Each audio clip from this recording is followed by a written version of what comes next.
सा परम तपः गुरु परतरम नास्ति नास्ति तत्वम गुरु परम। बोलिए सदगुरुदेव की जय।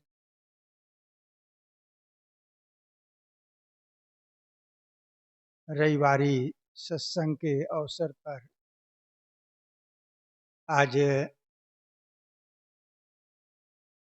कबीर पारक संस्थान सूरत में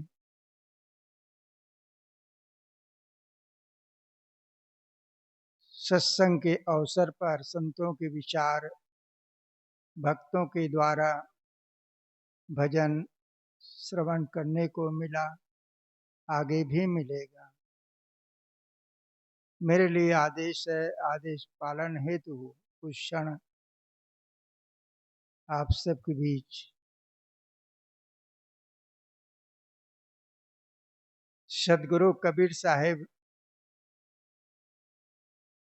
बीजक में बताए हैं, है कोई गुरु ज्ञानी जगत उलट वेद बूझे। पानी में पावक भरे अंधे आँख न सूझे। है कोई गुरु ज्ञानी, गुरु ज्ञानी गुरु कहते हैं श्रेष्ठ को, महान को।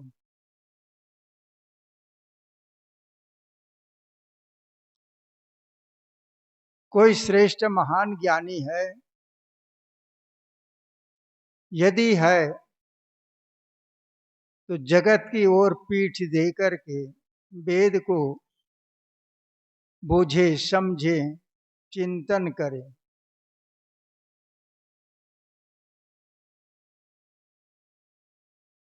वेद क्या है?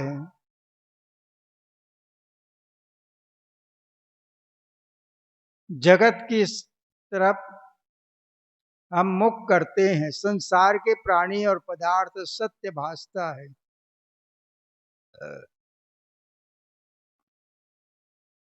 और सत्य भासता है, सत्य प्रतीत होता है। हम दौड़ते हैं सुख पाने के लिए, लेकिन चिंतन नहीं कर पाते। इधर तो हमारे दादा बाबा परवाजा सब दौड़े हैं, क्या पाया? अंत में हाहा हाय हाय में सब जग जाई। हर्ष शोक सब माही समाई। हकरी सब बड़बड़ गए। हाहा मर मन काहू पायो। सभी लोग संसार से जाते समय हाय हाय की गुहार लगाते हुए गए। हाय हाय और हर्ष शोक सब माही समाई है। सबके माही, सबके हृदय में हर्ष और शोक। मिलता है तो हर्ष, छूटता है तो शोक। इसी के बीच में सब डूबे हैं और सब पश्चाताप करते हुए जा रहे हैं दुनिया को छोड़ करके।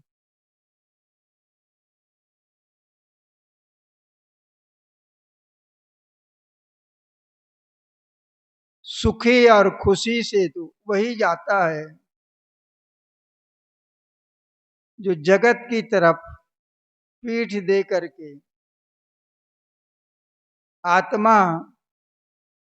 आत्म अनुसंधान करता है, चिंतन करता है। सत्य है तो आत्मा ही है, जीव ही है। जो जानो जीव आपना करहु जीव को सार। जीरा ऐसा पाहु न मिले न दूजी पार। यदि जगत में रह करके जीने की कला जानते हो तो जीव तत्व को जानो। और जान करके उसमें चित्त को एकदम तरबतर डुबा दो, उसी का ही मनन चिंतन होता रहे। वही सार सत्य है। जीव जीव बिना नहीं आत्मा, जीव बिना नहीं ब्रह्म, जीव बिना शिवो नहीं, जीव बिना सब भ्रम। जीव ही सत्य है, आत्मा ही सत्य है। जीव है तो सब सारे जहान है। शरीर से जीव निकल गया तो सब कुछ शरीर ही मुर्दा हो गया, और जो कुछ मिला था कुछ भी रह नहीं गया। जीव है तो सब है। इसलिए सदगुरु कहते हैं, जो जानो जीव आपना, करहु जीव को सार। जीरा ऐसा पाहु ना मिले न दूजी बार। जीरा जीव ऐसा पहुना है इस शरीर के लिए, इस शरीर से निकल जाएगा, दोबारा नहीं आएगा इस शरीर में। जो कुछ सत्य भासता है सत्य रहेगा नहीं। जीव है सब सत्य है। इसलिए जीव तत्व आत्म तत्व का चिंतन करें। सदगुरु कहते हैं, कोई गुरु ज्ञानी, गुरु ज्ञानी श्रेष्ठ ज्ञानी महान ज्ञानी कोई है तो जगत की इस तरफ। संसार के प्राणी और पदार्थों में हम सत्य मान करके हर्ष शोक में डूबे हैं, उधर पीठ दे दें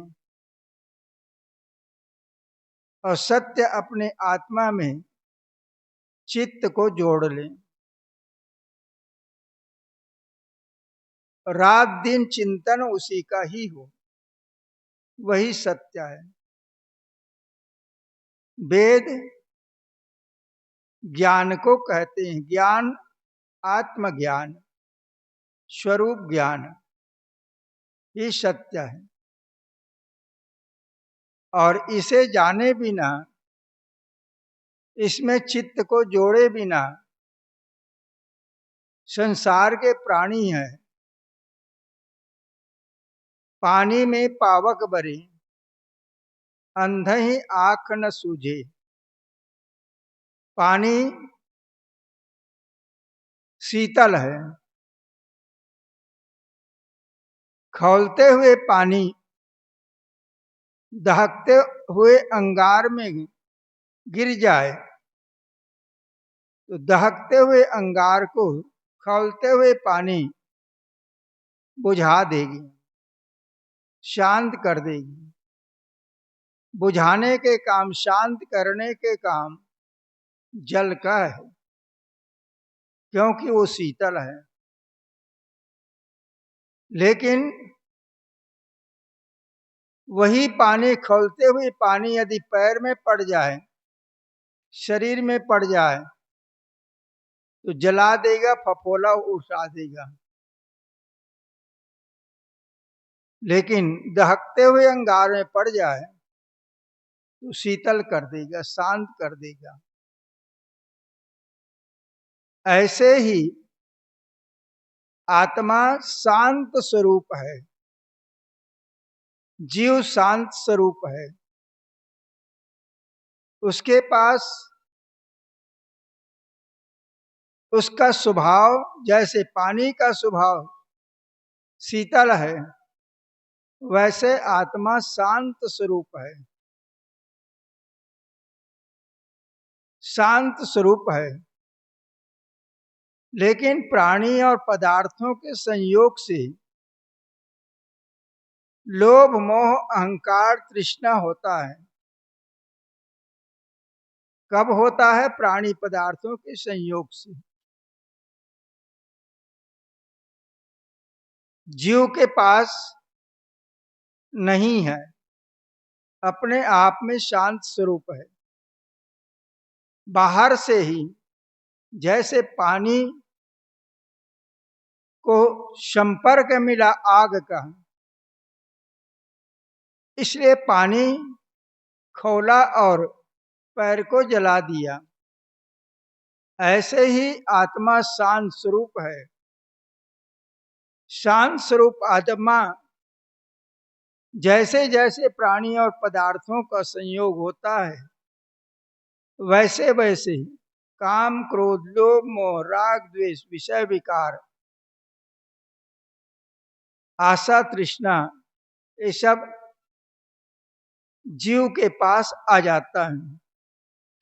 और जीव है अपने को वैसे महसूस करता है, लेकिन जीव का स्वभाव कामी, क्रोधी, लोभी, मोही, अहंकारी नहीं है, शांत स्वरूप है। पानी में पावक भरे, अंधे ही आंख न सूझे। अंधों के आंख से सूझता नहीं है। पानी में ऊपर से आंख समाहित है। यदि पानी का स्वभाव गर्म होता, उष्ण होता, तो दहकते हुए अंगार को बुझाता नहीं। थोड़े देर के लिए पानी को अलग कर दो आग से, अपने आप शांत हो जाएगा, शीतल हो जाएगा। खौलते हुए पानी एकदम शांत, क्योंकि उसका स्वरूप ही शांत स्वरूप है। ऐसे ही जीव शांत स्वरूप है, एकदम शांत। लेकिन मान मान करके ये जीव है, इच्छा, वासना, तृष्णा, चाहनाओं में भटकता है, सुख की आभास कर कर। मानंदी तोड़ दे, कुछ मेरा नहीं, कोई मेरा नहीं, तो अपने आप में शांत स्वरूप है। इसलिए सदगुरु कबीर कहते हैं, है कोई गुरु ज्ञानी, गुरु ज्ञानी, श्रेष्ठ ज्ञानी, महान ज्ञानी कोई है तो जगत और जीव दोनों के स्वभाव को समझने की कोशिश करें। प्रकृति और पुरुष दोनों का स्वभाव भिन्न भिन्न है।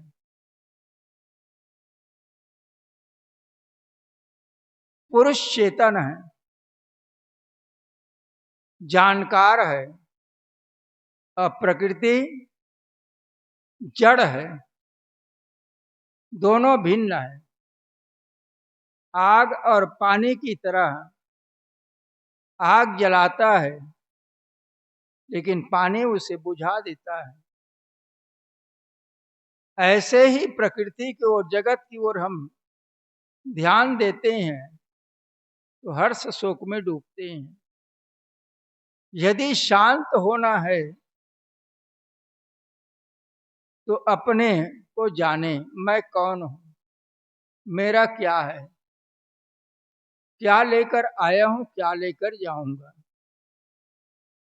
जान करके अपने में चित्त को जोड़ने से ही शांति मिलेगी, और अपने में चित्त को नहीं जोड़ने से इच्छा, कामना, चाहनाओं में हम निरंतर भटकते हैं। इसमें सुख मिलेगा, इसमें शांति मिलेगी, और मिल गया तो और की चाहना में सुख शांति मिलती नहीं है। जड़ में चेतन अपने में लौटता है तो वहीं सुख शांति का अखंड राज्य प्राप्त करता है। अपने को भूल करके ही जगत में, प्रकृति में को सत्य मान के उधर दौड़ता है, इसलिए जीवन में शांति नहीं पाता है। दुख, क्लेश, पीड़ा ही पीड़ा है। इसलिए सदगुरु कबीर के एक एक पंक्ति को, एक एक वाक्य को गहरी चिंतन मनन करना है और अपने को तराशना है, तभी शांति मिल सकती है। इसलिए सदगुरु कबीर के एक एक सूत्र मंत्र है। सभी बीजक का अच्छी तरह से चिंतन मनन करने से ही यह बोध या ज्ञान हो सकता है। इसलिए सदगुरु के कबीर की वाणी को हम चिंतन मनन करते रहें, तभी शांति मिलेगी। बोलिए सदगुरुदेव की।